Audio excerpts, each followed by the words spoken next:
Greetings fellow souls, we're going to be having a look, in this video, we'll be having a look at one of my newfangled creations. It's called a MIDI switchbox, and it's a very simple device to make. Okay, what we have two of these Yamaha keyboards. They're being hooked up to each of these sockets, one here and one there. Their outputs have been wired to go in to this drum machine. Okay, so if I start a sequence on this, and if I start a sequence on this one, we can hear the sound is coming out of this drum machine. Okay, and we've got our little switch down here. If we switch it, we're getting the rhythm from this one. Switch it again, and we're getting the output from this machine. Okay, we're going to stop that, and we're going to look a little bit more on how you can also make one yourself if you want to. Right, so building the actual device itself, given that you have an understanding on how MIDI is wired, you'll know that only 3 out of the 5 pins are actually used. Pins 1 and 5 is only really used for really old Roland gear, known as it's something like TRS, Roland DIN sync or something like that. So if you're not using Roland gear like me, you really don't need to worry about those 2 pins. You just use the 3 middle pins as in, out and ground. So then after that you need 3 wires,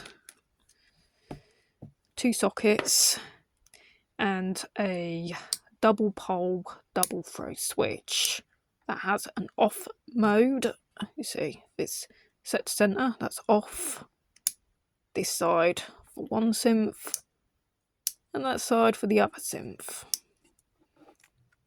Yeah, you see that the soldering is a bit scary looking inside. That's my own handiwork, as we might call it. It's one of the sockets.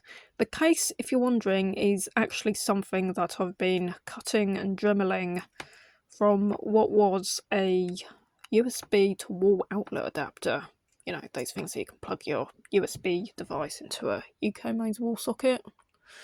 Yeah, had one, it just died, so I thought rather than just throwing it in the trash, see if I can recycle it. And so that's the general idea of cutting it out, gluing things into place.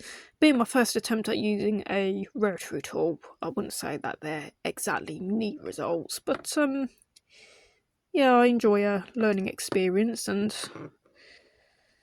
yeah, I'm gonna have to do a bit of filling and then eventually gluing that in place, but it's could be worse, I suppose.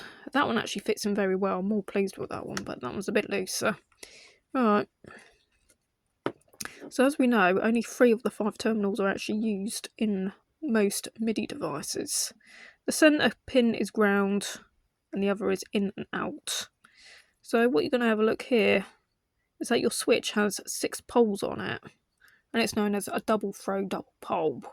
So you can switch between, so you've got your centre pole there. When you switch it this way, it connects these 2 poles to those. So that pole to that pole and this pole to that pole, that is connected and switched on. When we go the other way, then it's those 2 poles at the bottom that are then hooked up to the centre poles. And of course, when you put it in the middle, it's switched off and it disconnects the top poles and the bottom poles completely from the 2 centre poles. Okay, so of course one pole is your input and the other is your output.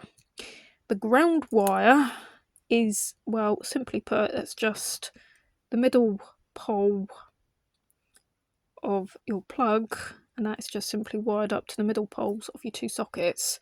The switch doesn't actually need grounding at all. Very simple design.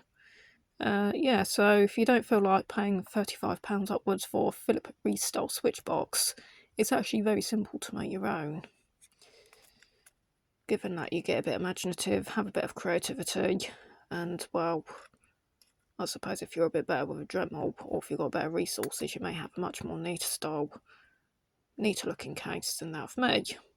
So that's really all there is to it. You don't really need any resistors. I mean, the signal quality might be better. I can't really say, but I've not actually had any problems with this design. As a matter of fact, if we have a look over here, this is another one that I built several months ago. I've got no idea what this clear box is. It just came broken when I bought a CPU off eBay, and it came packaged in this box. The hinge was completely broken off, but I don't know what it actually is. It'd be very helpful if you guys can actually tell me what it actually is, because I wouldn't mind buying a few more. Yeah, so we cut the hinges off, glued it back together, and of course I've dremeled more holes to add to the sockets. So again, it's the exact same design that we have over here, but I've put two in one. So we've got a switch here that allows me to toggle between these two outputs into this input, and another one that toggles these two outputs to this input. Of course, the two sides are not connected to each other. It's just a two for the price of one design, so to speak. So here we go with that cool looking clear case, so you can see all the wiring inside.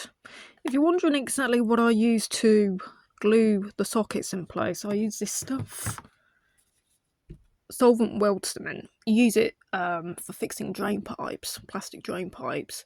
The stuff, the thing that I like about this stuff is you can actually bond two different types of plastics together. Now, I'm not saying that you're going to get the best quality bond, but I have found that it actually works more competently than most other types of glue that I've tried to use on these projects.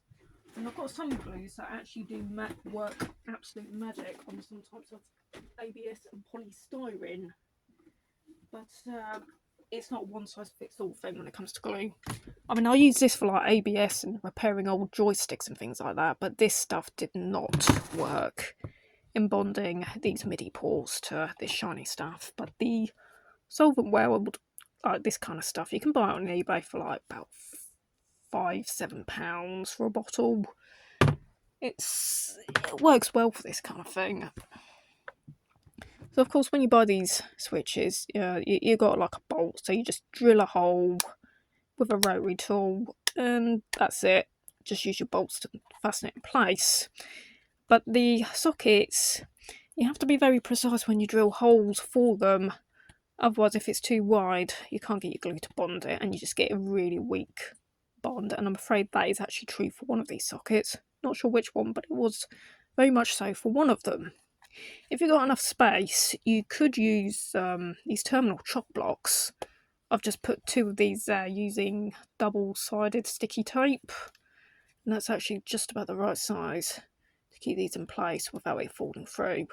But again, you do have to be very gentle when you're removing the plugs if you've got a very tight fit in these sockets. Typically, I just like to just put my two fingers there while I'm pulling the plug out, just so that it doesn't get ripped out of the bond. So yeah, of course I like to recycle things and do my bit for the planet. Yeah, that rebel world. So what gave me the idea of making my own philip-rees style switchbox? Well, that's simply because my 3 Yamaha port stations, yeah, I've got 3 of these damn things now.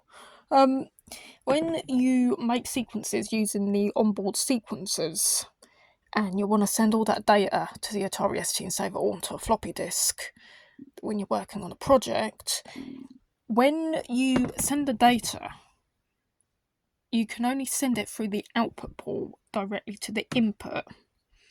You can't send the data from the through, but you can pass data from the output of another synth through the second synth to the Atari. So of course, when you want to save all the data from each and every one of these synths, you have to do a lot of plugging and unplugging, because they only send the data through the output, not their own data through their own through port. So to get around this, I figured that all I had to do was make a switch box that would allow me to toggle the output and the through. So I could either output the 51 zone data, or I could switch it to the throughput and therefore transfer the data from the 680 to the 51's through port. Out through. So I figured that I could do that by building these switch boxes. And so you need a switch box for each synth. Just put your output and your through from your synth there input. Yeah, out the two. Is it? I'll just rephrase myself here. Got this diagram here. Yeah, okay, so we've got the Atari ST output out of the Atari into the 51. There's a switch box there.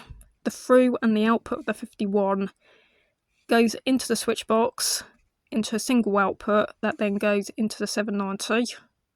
And the 790's output and through then go into the second switch box that then goes into the 680, and then the 680's output and the through ports then go through the third switch box that then go directly into the Atari ST. Ignore the DD10 because I haven't got enough parts to make a full switch box for that. But yeah, that's basically how that works. So I built this for the studio, and I figured that I can't afford £90 just to spend on a load of switch boxes. So yeah, that's your own DIY solution. And I'm guessing that you guys could probably build one a bit better than me, with better dremeling and bonding techniques. But yeah, that's that. Okay. Happy projects. Happy DIY to you guys. And I'll see you in the next video about DIY circuitry and such fun. Alright, rock on, take care.